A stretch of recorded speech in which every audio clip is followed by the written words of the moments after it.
Part 1. First, you have 30 seconds to look at questions.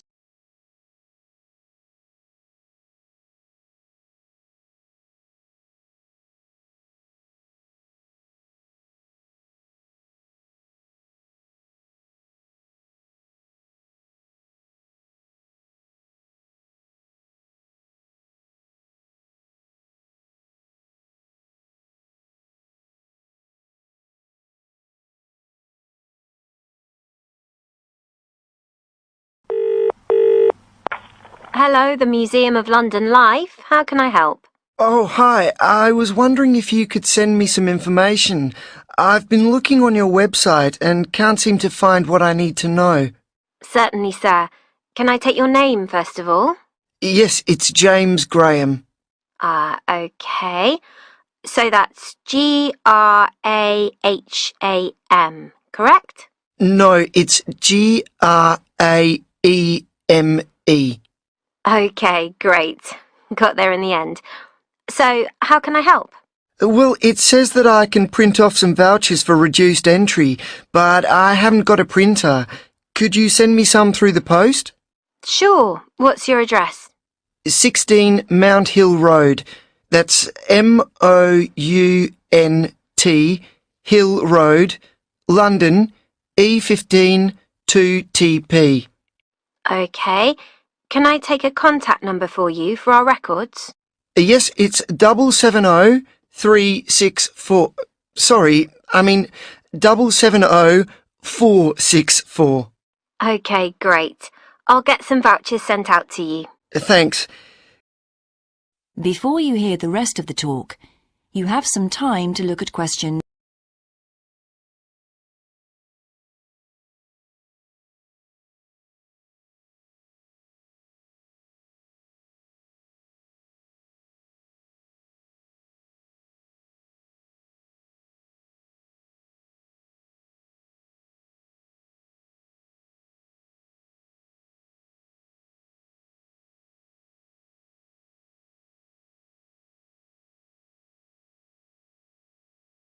Could you just clarify what the discount structure is? Of course. So, for groups of 4 or more, there's a 10% discount applied. If you manage to get together a larger gang of people, 10 or more to be precise, then that figure goes up to 15%. Oh, and what about students like me? Anything extra? Yes, all students get that same 15% discount automatically. But in groups of 4 or more, that goes up by another 5% to 20%. Would you be coming with friends? No, I think the likelihood is that I'll be on my own. So, how much exactly would that cost me for entry? That's $4.25. So, with the discount, that makes £3.61, doesn't it? No, sorry, that price was with the discount already applied. Oh, okay. And are there any special exhibitions at the moment? I'll book tickets for that as well today, provided there's something special that I'm particularly interested in. There is actually. You've just missed a really popular one that took in the Viking period. And coming up, we've got the period known as the Industrial Revolution. But the one we're currently running is called Underground London, which looks at the tunnels, sewers and catacombs beneath the streets of the city. Great. Ideally, I'd like to visit on my birthday, the 13th of July. Let me check. No, that's a Monday. We're closed on Mondays. Oh, that's a shame. Never mind, I'll come the day before. Can I book over the phone now? Certainly. So that's one student ticket for the 12th. Let me take your payment details. That is the end of part 1. You now have half a minute to check your answers.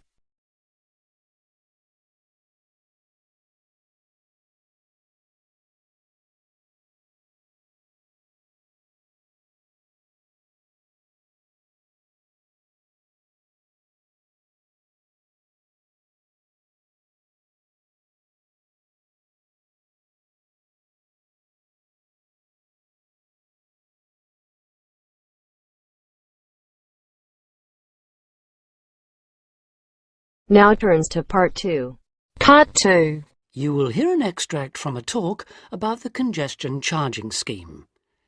First, you have some time to look at questions 11 to 15.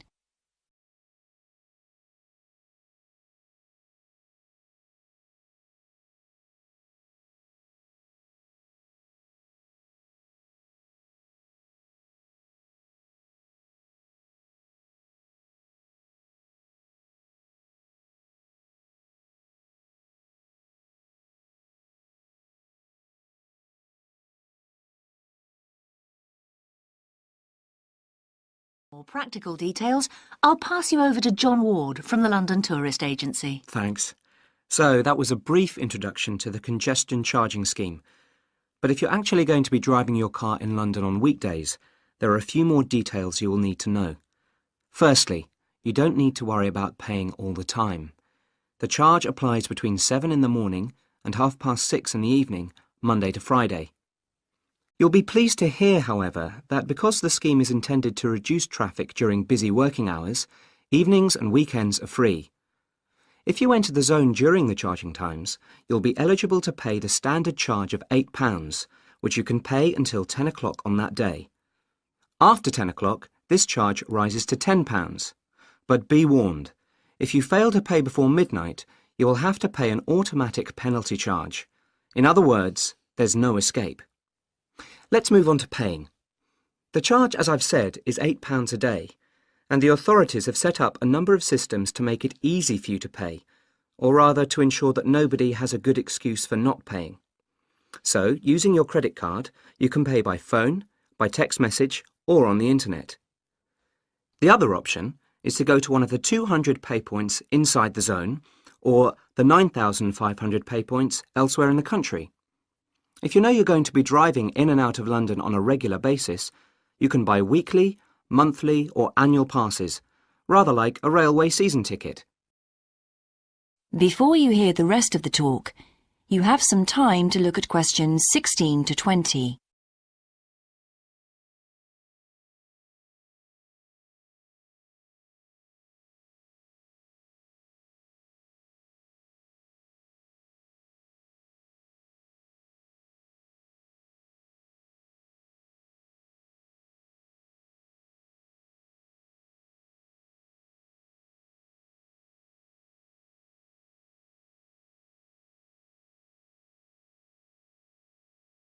OK, on to the area itself.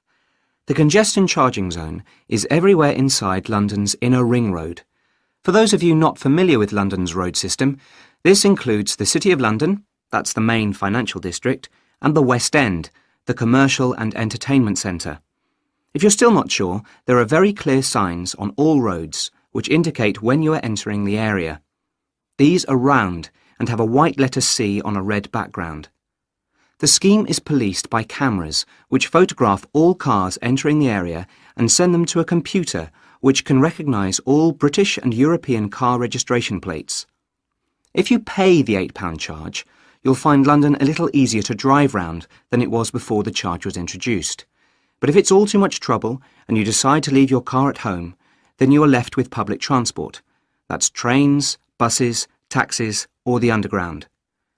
Some of the money from the congestion charging scheme is being used to upgrade public transport, so you should see improvements there.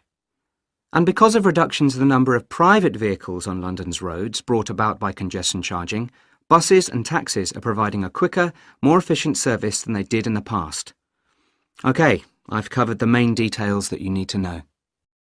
That is the end of part 2. You now have half a minute to check your answers.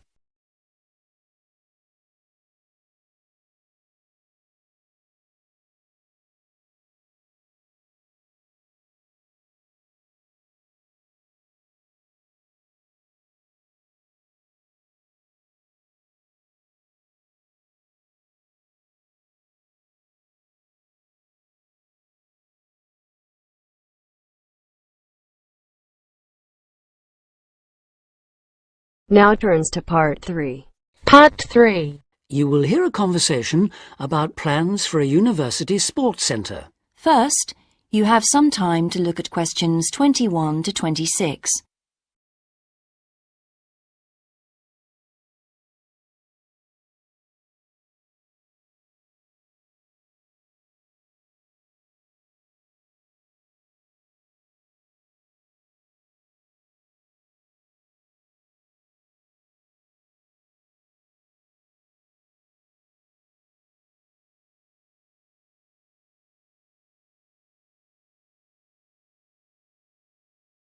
Before we go on to look at specific sports, let's think for a moment about the non-sports facilities we really need here. Things like better changing rooms and showers. Yes. If this really is going to be a state-of-the-art building, it'll need to have high-tech amenities, but also places for people to chill out after all the exercise they've been doing. Somewhere they can meet up for a drink or whatever afterwards is essential in a place like this. But what else? How about a sauna? Those who use them say it's the perfect way to relax after you've trained. The trouble is, though, that there's a debate going on about how safe they are. Some say it's risky to be exposed to all that heat before or after strenuous exercise, which of course is exactly when people in sports centres want to use them. There have also been problems with people overusing them to sweat off weight. So, to avoid any possible dangers, I don't think I'd include them on my list. Talking of dangers, I wonder whether we ought to have some sort of facility where minor injuries like cuts and bruises and sprains can be treated. Maybe. It would seem to make sense with all the mishaps that are bound to occur when you have so many people running and jumping about and so on. Ah, hold on though. Isn't the new medical centre going to be built right opposite? Yes, it is. It should be finished by the end of next year. Then there's no point, is there? Anyone who gets hurt can go over there, where there'll be much better treatment than anything we could offer on site. Yes, I can see that. What we should provide, though, is a facility with full-time physiotherapists for everybody on the campus, that is. As well as treating people, they could work on prevention of things like muscle tears and strains. Right. And something else the new place ought to have, also as a way of preventing injuries, is somewhere to test just how fit people are before they start lifting weights or running long distances and so on. Yes, I was going to suggest that. When I was at the Newport Centre, they put me on a static bike to check out my cardiovascular system. Then they worked out how much body fat I had. All of it valuable information telling you exactly what shape you're in.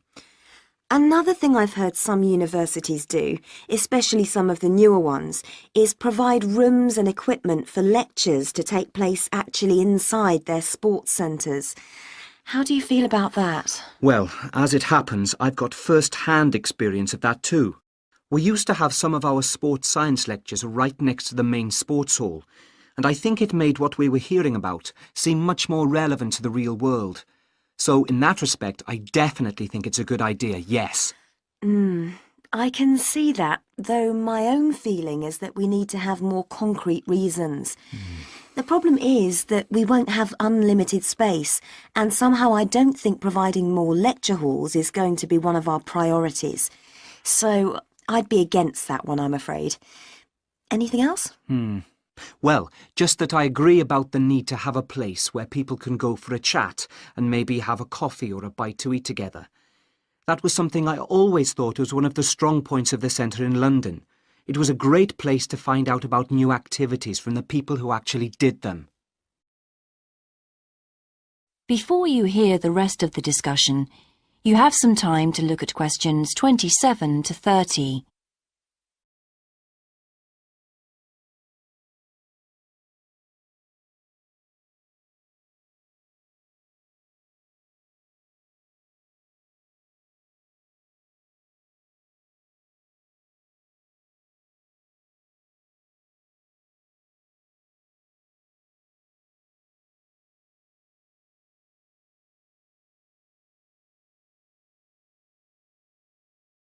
So what about the main sports facilities themselves? What do we need? Well, we don't need a rugby pitch because there's already one on the campus. The same's true of table tennis, really. Most of the halls of residence for students have their own tables, so there's no point in using precious space here for any more. Agreed. Something none of them have, though, is any sort of pool. A lot of students have complained about this, saying they have to take a bus downtown if they want to go for a swim. Yes, that's definitely one for this place. Perhaps a jacuzzi too. That would be nice, wouldn't it? It would. Perhaps next to the squash courts, just down there to the right. They are very popular, by the way. I think we should have a couple more here, don't you? Absolutely. And another sport that's been growing in popularity is volleyball, especially since we did so well at the last Olympics. Don't you mean basketball? Yes, I do, sorry. Anyway, the point is that there is a court in the old gym next to the Students' Union building, but it always seems to be fully booked up, even though it's not very good. And there's nowhere else on campus to play. OK, let's have one of those too. How much space have we got left, by the way? That is the end of part 3. You now have half a minute to check your answers.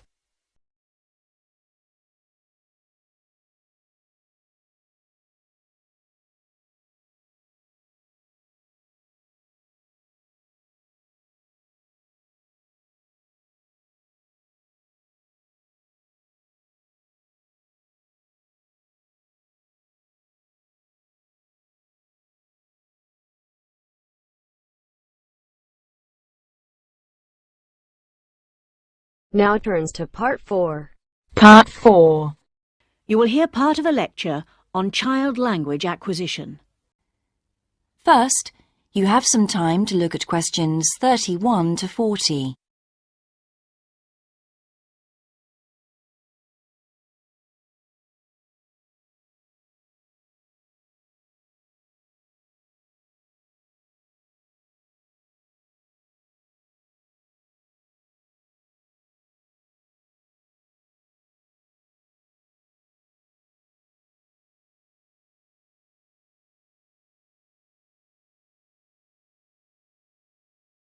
Today, in our series of lectures on human language, we're going to be looking at the way in which children acquire language. The study of how people learn to speak has proved to be one of the most fascinating, important and complex branches of language study. So, let's look at these 3 features in turn. Firstly, why is it fascinating? This stems from the natural interest people take in the developing abilities of young children. People are fascinated by the way in which children learn, particularly their own children. Secondly, it is important to study how we acquire our first language, because the study of child language can lead us to a greater understanding of language as a whole. The third point is that it's a complex study, and this is because of the enormous difficulties that are encountered by researchers as soon as they attempt to explain language development, especially in the very young child. In today's lecture, we will cover a number of topics. We will start by talking about research methods. There are a number of ways that researchers have investigated children's language, and these include the use of diaries, recordings, and tests. And we'll be looking at how researchers make use of these various methods. We will then go on to examine the language learning process, starting with the development of speech in young infants during the first year of life. This is the time associated with the emergence of the skills of speech perception, in other words, an emergence of the child's awareness of his or her own ability to speak. We will continue with our examination of the language learning process, this time by looking at language learning in the older child, that is, in children under 5. As they mature, it's possible to begin analysis in conventional linguistic terms. And so, in our analysis, we will look at phonological, grammatical, and semantic development in preschool children. In the second part of the talk, I would like to review some educational approaches to the question of how linguistic skills can be developed. In other words, how can we assist the young child to learn language skills at school? Initially, we will look at issues that arise in relation to spoken language. We will then look at reading and review a number of approaches that have been proposed in relation to the teaching of reading. Finally, we will conclude today's talk with an account of current thinking about the most neglected area of all, the child's developing awareness of written language. That is the end of part 4. You now have half a minute to check your answers.